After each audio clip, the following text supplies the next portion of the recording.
Bonjour et bienvenue sur la chaîne YouTube Un Petit Changement.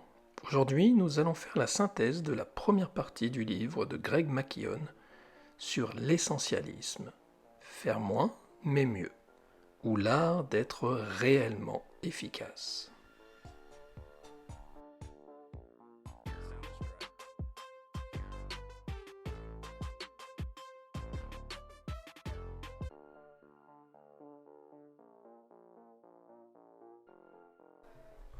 Et vous, combien de fois avez-vous accepté une demande sans prendre le temps d'y réfléchir? Combien de fois avez-vous regretté de vous être engagé sur telle ou telle mission? Combien de fois avez-vous dit oui seulement pour faire plaisir, ou pour éviter les confrontations, ou parce que répondre oui était devenu un automatisme?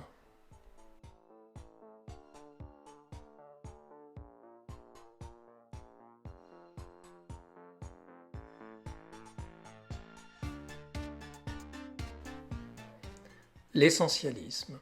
Vivre en essentialiste implique de faire tomber trois croyances profondément ancrées dans nos mentalités. Je dois, tout est important, et je peux tout mener de front.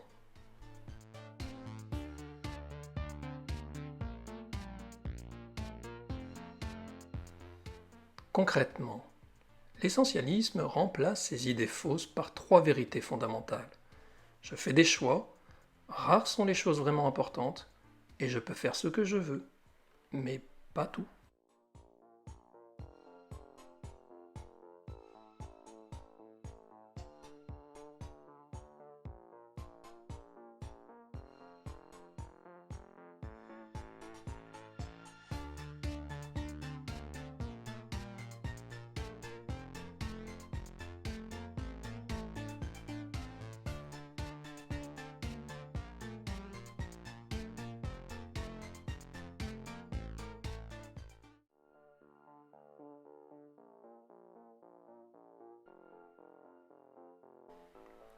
La faculté de choisir est au cœur de l'essentialisme.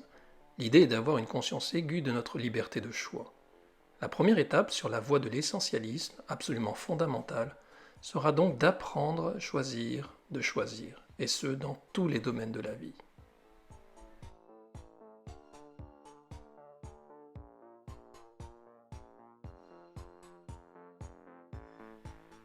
L'essentialiste ne se contente pas de reconnaître la force du choix, il la célèbre. Il sait que renoncer à ce droit revient à donner aux autres non seulement le pouvoir, mais aussi la permission explicite de choisir à sa place.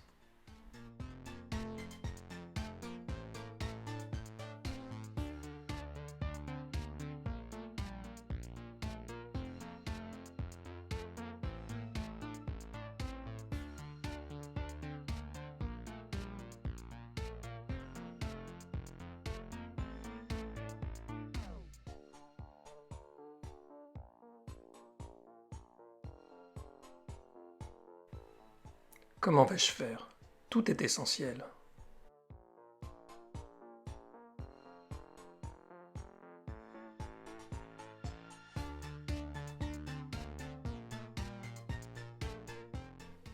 L'essentialiste pense que tout est accessoire et il distingue les occasions en or.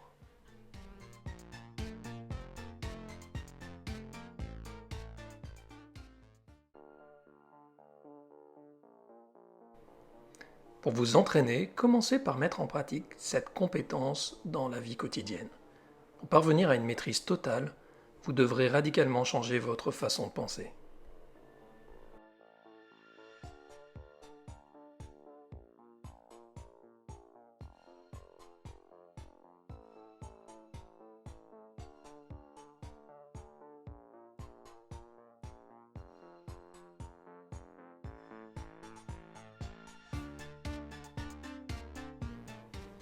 Dans quoi dois-je m'engager à fond?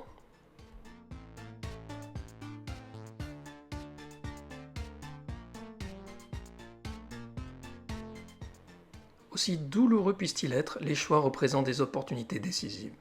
En nous forçant à peser le pour et le contre de chaque possibilité et à choisir la meilleure pour nous, ils augmentent nos chances d'atteindre le résultat que l'on désire vraiment.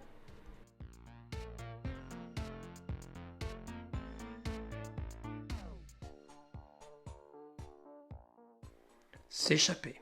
De l'avantage d'être indisponible. se ménager du temps pour réfléchir à la vie. Pour l'essentialiste, la concentration ne consiste pas à fixer un seul objet, mais à s'ajuster constamment à tout son champ de vision.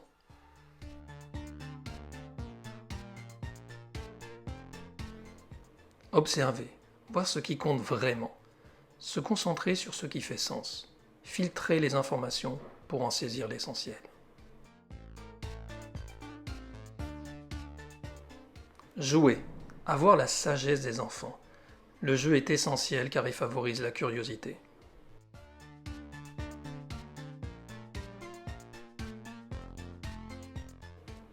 Dormir, protéger son capital. 1 heure de sommeil en plus égale plusieurs heures de productivité accrue. Le sommeil est une priorité qui nourrit la créativité.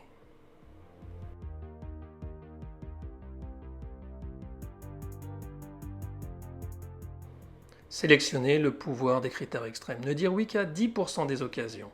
Employer des critères stricts et clairement formulés comme « Est-ce exactement ce que je recherche ?»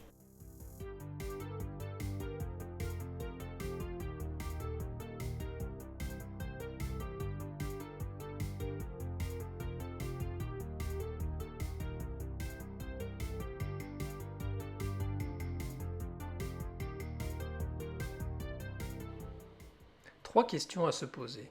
Qu'est-ce qui me passionne? Qu'est-ce qui me permettrait d'exploiter mes talents? Qu'est-ce qui répond à un réel besoin dans le monde? Si ce n'est pas clairement oui, alors c'est non.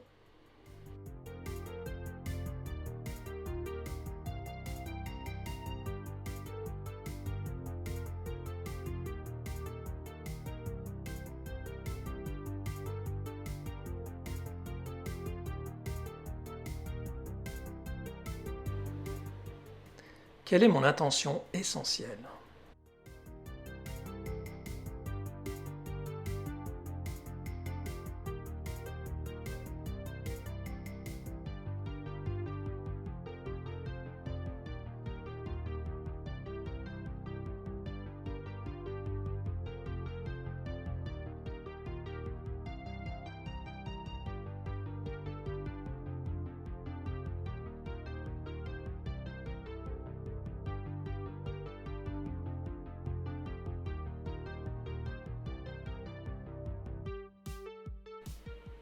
Valeur et mission. Nous voulons changer le monde. De belles déclarations trop vagues. Valeur, innovation, excellence, travail d'équipe, valeur banale. Objectif trimestriel, augmenter les profits de 5%. C'est des stratégies à court terme qui manquent de souffle. Intention essentielle, une unique décision qui élimine des milliers de décisions futures.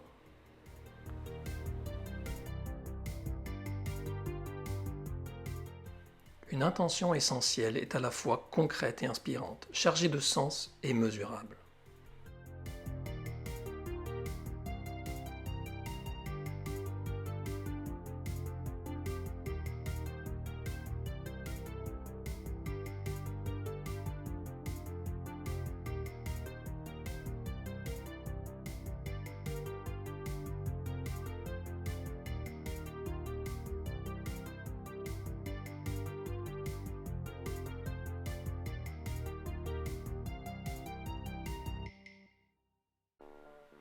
Exemple. Rosa Parks refusa de laisser sa place dans un bus soumis à la ségrégation.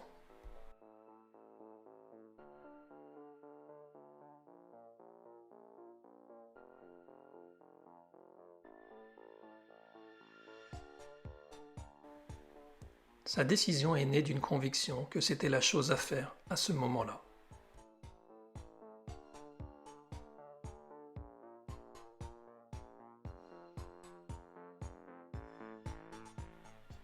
Vous êtes-vous déjà senti tiraillé entre ce qui vous semblait juste et ce que l'on vous poussait à faire? Avez-vous déjà senti une contradiction entre vos convictions profondes et ce que vous êtes en train de faire? Avez-vous déjà dit oui en pensant non par peur du conflit? Vous êtes-vous déjà senti trop heureux ou timide pour oser décliner une invitation par crainte de décevoir?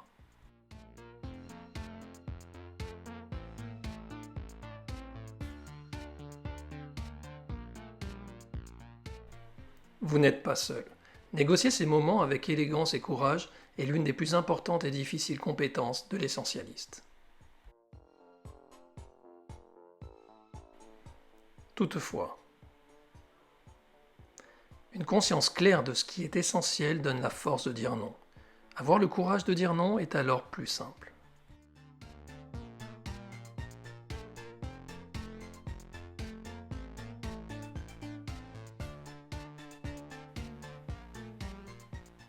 Mais comment faire ? Il est nécessaire d'apprendre à dire non aussi fermement que poliment.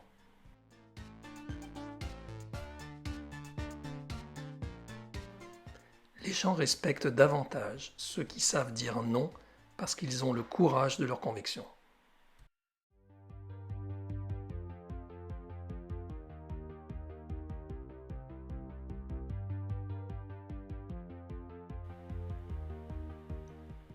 Bien séparer la décision et la relation.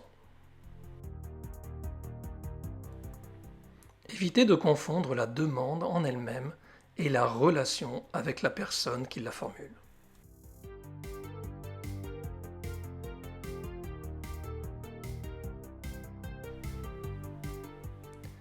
Pensez au sacrifice qu'un oui impliquerait.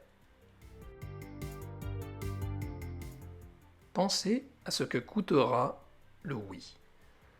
Rendra plus facile de dire non.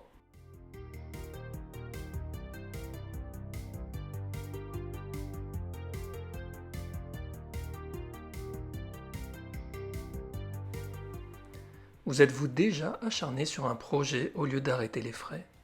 Avez-vous déjà continué à investir de l'argent dans un investissement qui n'augurait rien de bon ? Vous êtes-vous déjà enfoncé dans une impasse parce que vous ne vouliez pas admettre que c'était la mauvaise direction ? Avez-vous déjà poursuivi vos efforts tout en sachant que vous alliez droit dans le mur ? La pensée essentialiste nous apprend à avoir le courage et la confiance nécessaires pour admettre ses erreurs et abandonner la partie.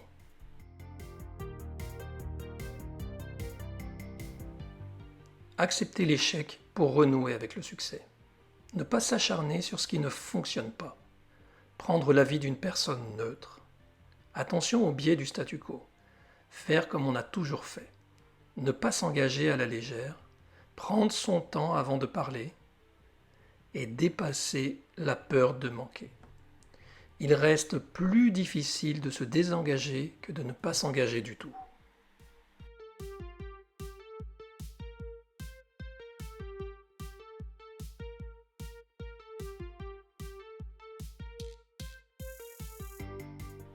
L'art du montage consiste à éliminer les passages superflus, sans intérêt ou hors de propos. C'est un art essentialiste. Améliorer signifie ôter quelque chose, éliminer les mots, images ou détails qui détournent l'attention de l'essentiel. Être le monteur de sa vie, c'est éliminer des options qui nous détournent de l'essentiel. Condenser permet de faire plus avec moins, corriger en revenant sans cesse sur l'objectif initial, et enfin, moins intervenir.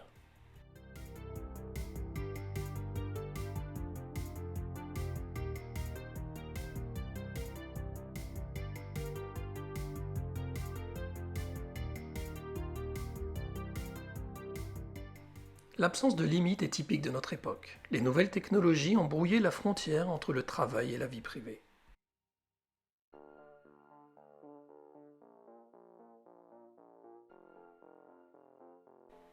Les limites que l'on pose sont comparables au mur d'un château de sable. À la seconde où l'un d'eux tombe, c'est tout le reste qui s'écroule.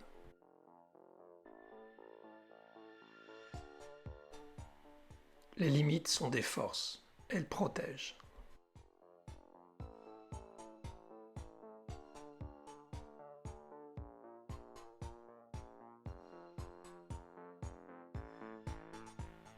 Fixer des limites claires est une mesure proactive pour éliminer les sollicitations et responsabilités qui détournent de l'essentiel. Pour conclure, les limites sont une libération. Il faut identifier vos limites et essayer d'établir des contrats sociaux.